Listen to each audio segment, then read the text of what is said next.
오늘은 사순절 세 번째 주일입니다. 어느덧 사순절도 16일째 거의 절반이 지나고 있는데요. 이번 주는 특히 3.1절이 있어서 우리가 나라와 민족을 위해 기도하는 의미가 있었습니다. 독립선언서를 낭독한 33인 중 상당수가 기독교인이었고요. 많은 기독교인들이 독립운동에 앞장섰기 때문에 우리나라의 독립에 기독교가 미친 영향이 크다고 할 수가 있습니다. 일제에 억압받는 국민들의 고통 소리와 그리고 교회와 성도들의 간절한 기도를 들으시고 우리나라 가운데 해방의 은혜를 주신 하나님이신 줄로 믿습니다. 뿐만 아니라 하나님은 우리를 죄와 사망의 법에서 해방시켜 주신 분이십니다. 지난주에 말씀 본 것처럼 구약의 장대에 달린 놋뱀을 쳐다본 자는 다 살았듯이 십자가에 달리신 주님을 바라볼 때에 새 생명을 주시기 위해서 하나님은 세상을 이처럼 사랑하사 독생자를 주셨고요. 그를 믿는 자마다 멸망하지 않고 영생을 얻게 하셨습니다. 예수님께서 이제 십자가에 매달리심으로 우리에 대한 하나님의 사랑을 확정해 주신 것을 감사드리며 같은 은혜와 사랑을 받아서 믿음의 한 식구가 된 것 서로를 축복하며 또 사순절 세 번째 주시는 말씀으로 들어가겠습니다. 우리 축복합니다. 거룩하신 하나님 우리 아버지와 주 예수 그리스도부터 은혜와 평강의 길을 축복합니다. 아멘. 축복합니다. 사순절은요, 그 어느 때보다도 더 십자가에 달리신 주님을 바라보는 때입니다. 사순절 전체의 주제는 십자가에 달리신 예수 그리스도입니다. 자, 그냥 바라보는 게 아니지요. 그냥 눈이 있다고 해서 보는 게 아니에요. 구약의 이스라엘 백성들이 불뱀에 물려 죽어가다가 이제 장대에 매달린 놋뱀을 바라보면 산다는 말씀을 믿고 순종해서 바라본 사람은 다 살았습니다. 고통으로 죽어가는데 살 길이 있다고 하니 얼마나 반가웠겠어요. 많은 사람들이 불뱀에 물려 불타는 듯한 고통으로 죽어가는 순간 이 마지막 희망을 가지고 놋뱀을 바라보았고 살았습니다. 사순절 십자가에 달리신 주님을 바라보는 마음에 간절한 구원과 치유의 소망이 담겨져 있어야 하리라 믿습니다. 그래서 사도 바울은요 고린도 교회에 예수님의 십자가를 바라보라. 예수님의 십자가를 기억하라고 강조하고 있는데요. 당시 고린도 교회에는 아주 심각한 문제가 있었기 때문입니다. 바로 분쟁이었어요. 분쟁이라고 하는 것은 네 편, 내 편이 나눠져서 싸우는 것을 말하잖아요.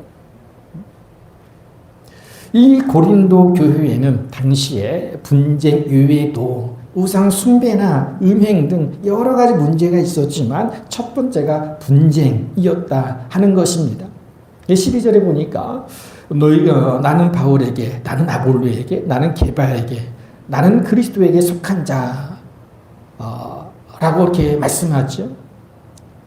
교회 안에 당이 만들어졌어요. 분파가 만들어졌는데 한두 개가 아니죠. 4개씩이나 만들어졌어요. 그러니까 교회가 4사람을 중심으로 4개로 쪼개져서 분쟁하고 있는 것입니다.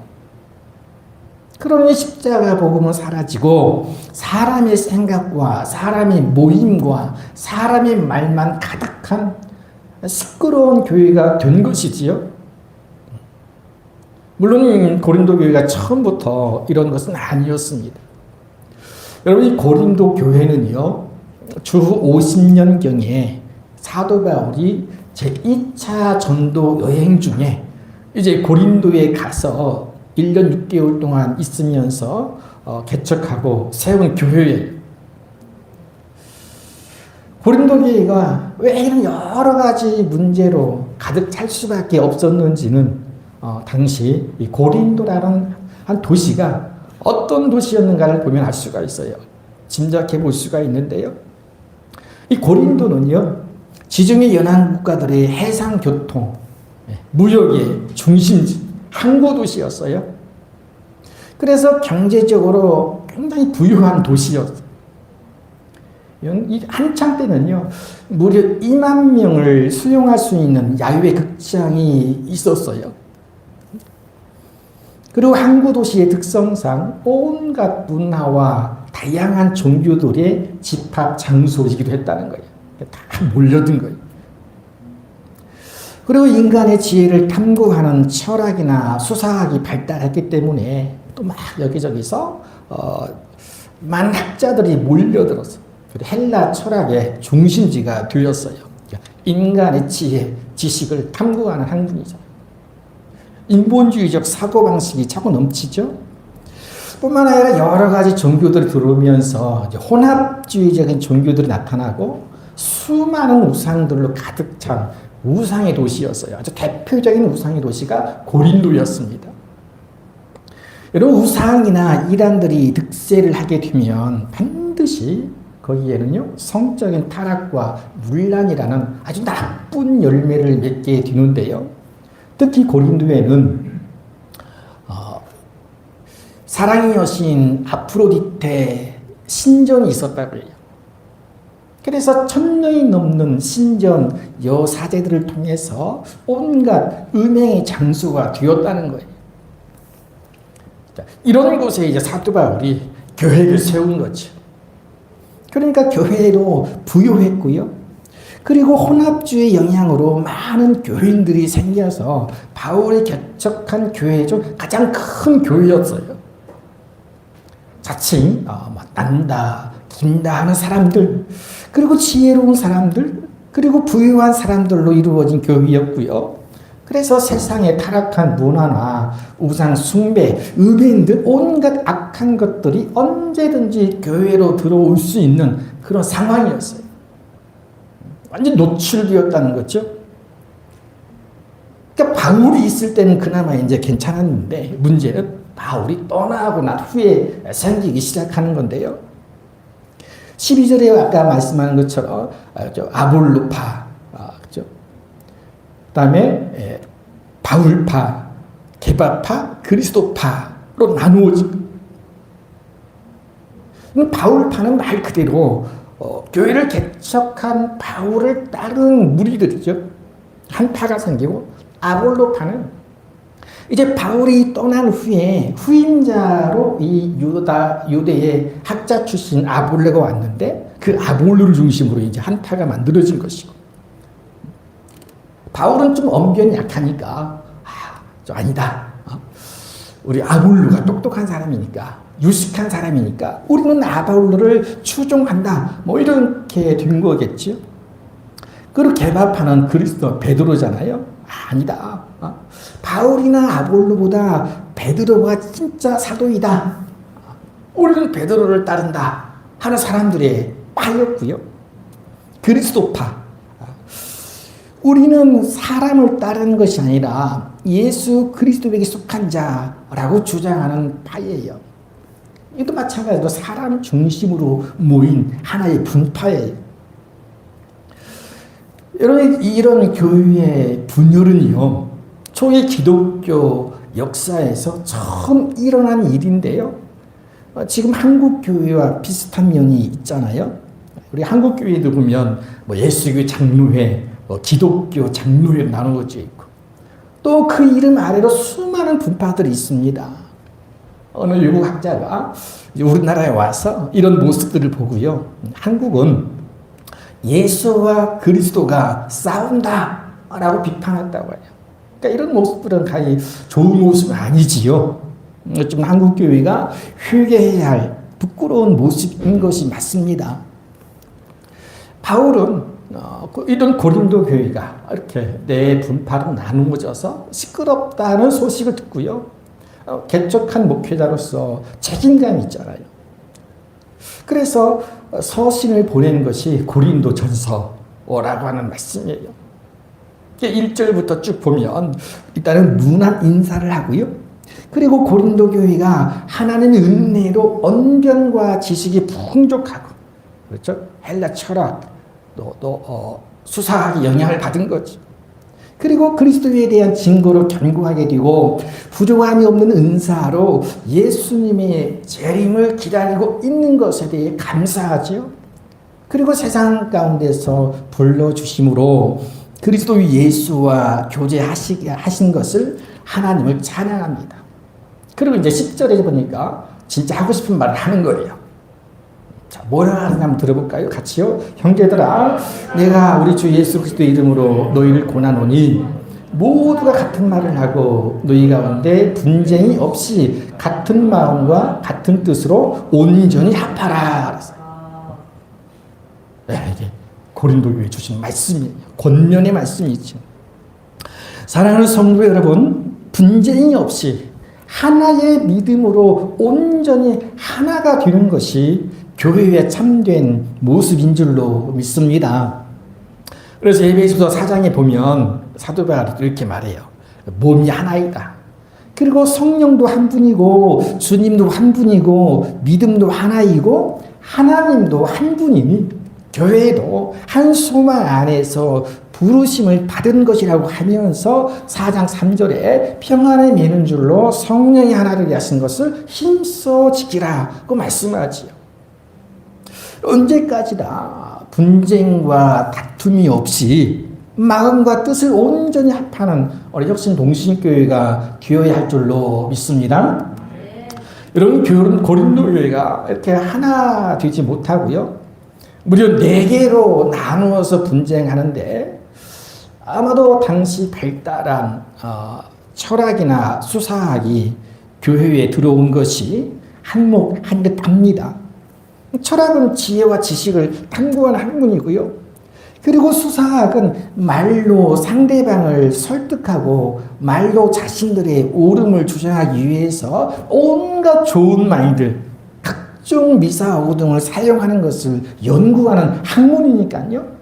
그러니까 막 교회 안에서 그런 지혜와 지식으로 온갖 좋은 말로 서로가 정통이다, 우리가 맞다, 너네는 틀렸다 라고 하는 것을 증명하고 자신들의 지혜를 자랑하기 위해서 언쟁, 분쟁, 말다툼이죠.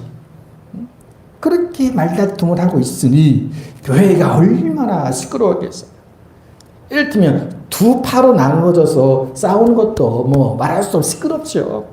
근데 뭐 두 파는 그 4개 파가 나누어서 막 싸우니까 얼마나 시끄러웠겠어요. 자, 바울이 하나님께서 나를 고린도에 보낸 것은 복음을 전하게 하려 하심이지 막 2파 4파 나누어서 심지어 바울파가 있잖아요. 나를 따르게 하기 위해서가 아니다. 내가 십자가에 못 박혀 죽었느냐? 아니라는 거예요. 근데 왜 나를 따르느냐? 내가 고린도에 온 것은 말의 지혜로 하지 않고 복음을 전하게 하려 합니다 라고 분명하게 말씀하잖아요. 그러니까 말의 지혜로 하지 않았다라고 하는데 이 복음의 핵심은 현란한 말이나 사람의 지혜가 아니라 그리스도의 십자가임을 강조하는 거예요. 그러니까 고린도 교회는 말만 풍성할 뿐 바울이 애초에 전한 그리스도의 십자가 복음은 없는 것이에요. 여러분, 지금도 교회 안에 예수 그리스도의 십자가 복음이 없고 사람들의 말잔치만 가득한 교회들이 있습니다. 지금도 똑같아요, 보니까. 네 편, 내 편으로 나뉘어져서 서로가 옳다고 서로가 진리라고 주장합니다. 자기네들끼리 말로 되지 않으니까요. 교회 법으로. 또 그것도 안 되니 세상 법정에서까지 가서 분쟁하고 있고, 뭐 현란한 말의 논리나 수사학으로 이기려고 변호사를 고용하기도 하지요. 제가 하는 교회도 몇 개 교회가 돼요. 전주뿐만 아니라 저 뭐 다른 도시에도 10년이 넘게 분쟁하는 교회가 있습니다. 생각을 해봤어요. 서로가 십자가 예수 그리스도를 말하지만 정말 그 교회에는 예수님의 십자가 복음이 있는 것일까? 저는 개인적으로 혈기적이에요. 있을 수가 없다고 생각합니다.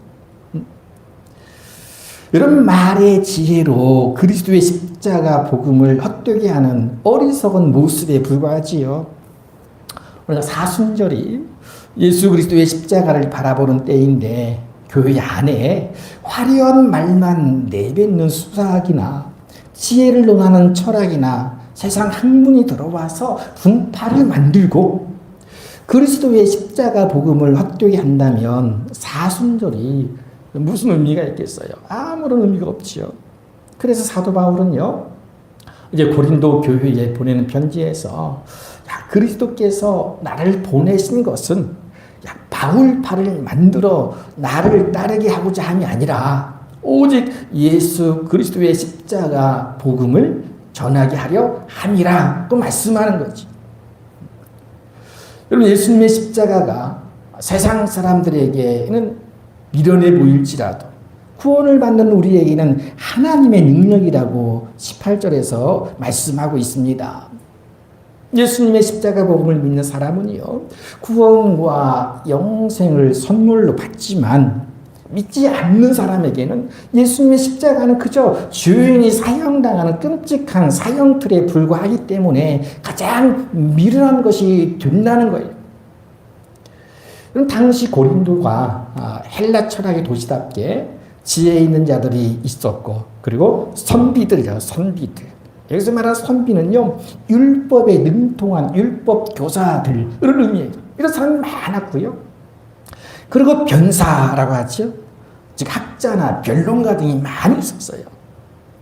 자, 이들이 아무리 지혜가 있고 말에 언변에 뛰어나다 하더라도 이들이 보기에는 보이지 않는 하나님을 믿는다거나 메시아라는 예수 그리스도가 십자가에 못 박혀 죽는 것은 지극히 미련한 것이었어요. 그래서 바울은 세상에서는 지혜롭다 하나 믿음 없는 이들을 가리켜서 2장 14절에 유혹에 속한 사람이라고 해요. 유혹에 속한 사람. 자, 이들은 성령의 일들을 받지 아니하나니 이는 그것들이 그에게는 어리석게 보임이요 또 그거는 그것들을 알 수도 없나니 그러한 일은 영적으로 분별되기 때문이라.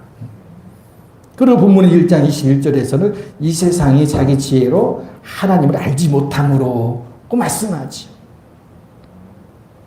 그러니까 하나님, 예수님의 십자가 복음은 영적으로 깨닫는 것이지 사람의 지혜로 알 수 있는 것이 아니다. 그러니 당연히 사람들은 예수님의 십자가 복음을 미련하게 여기는 거예요. 지혜 있는 자, 선비들, 변론가로 대표지어지는 이 세상의 지혜가 아무리 뛰어나다 하더라도 사람은요, 한 치 앞도 내다보지 못하고 내일 일을 알 수 없고요. 세상의 모든 것을 다 알 수 없고 생명에 관한 문제나 우주 만물에 대한 것도 모르는 것이 훨씬 더 많잖아요.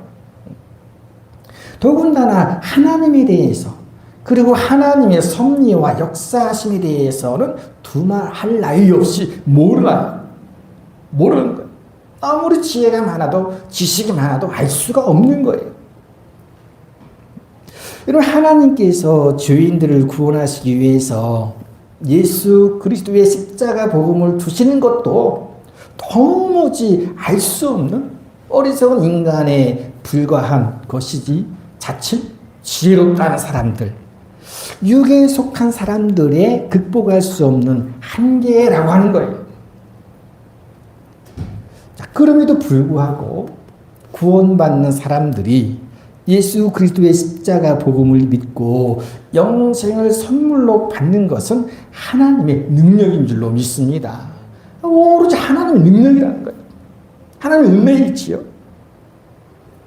결코 인간의 지혜로 깨닫는 것이 아니라 그것조차도 이 성령님의 도우심 없이는 불가능한 일이니 인간이 얼마나 어리석은지를 알 수가 있습니다.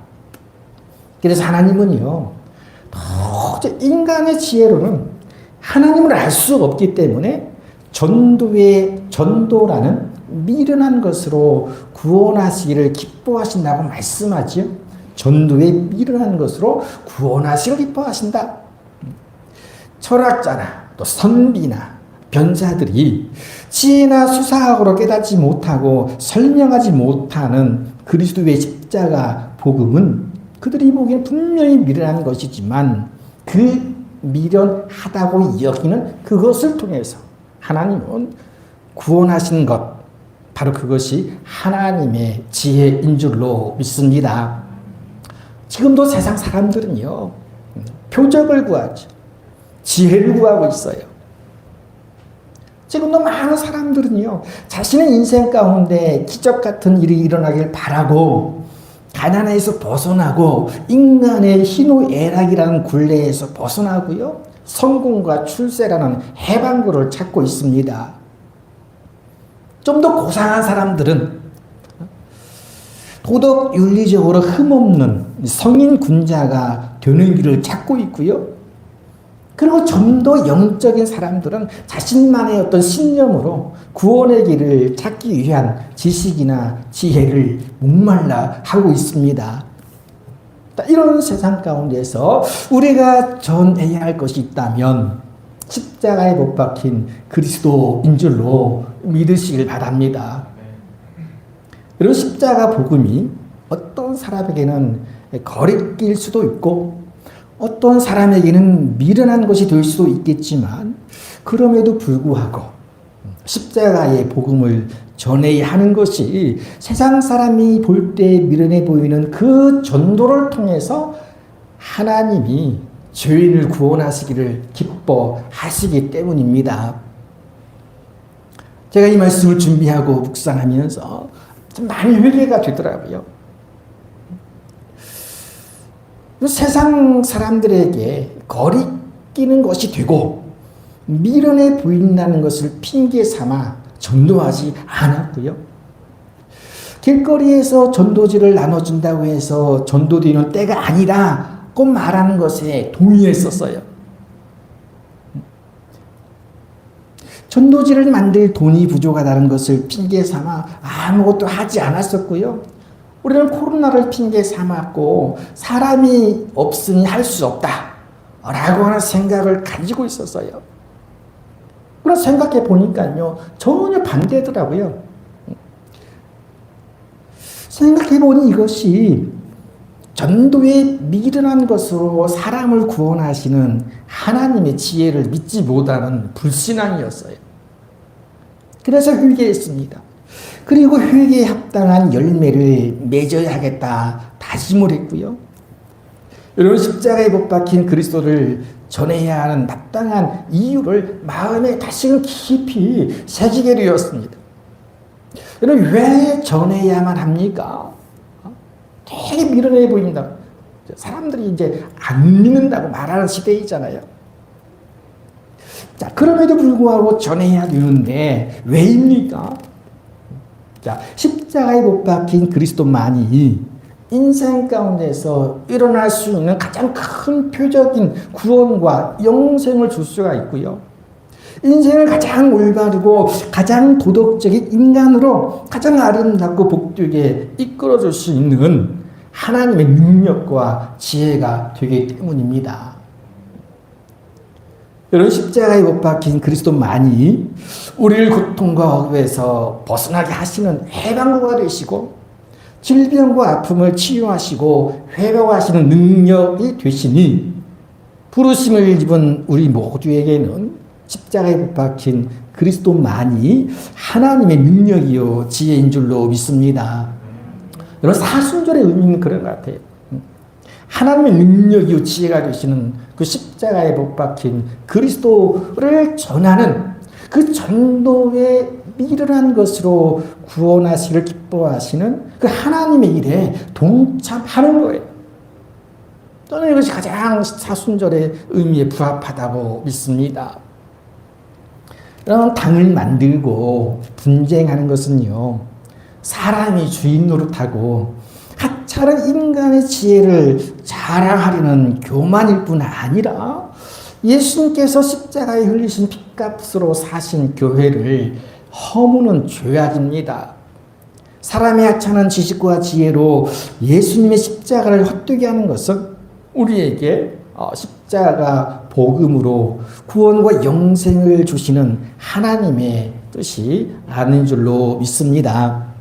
그 사순절 기간에 나의 십자가를 지신 주님을 바라보면서 믿는 자에게 구원을 주시는 그 하나님의 능력이요 지혜가 되시는 십자가에 달리신 주님을 바라보고 주님을 세상 가운데 전함으로 전도에 미련한 것으로 구원하시길 기뻐하시는 그 거룩하신 하나님의 일하심에 동참하는 저와 여러분 되시기를 주님의 이름으로 간절히 축복합니다.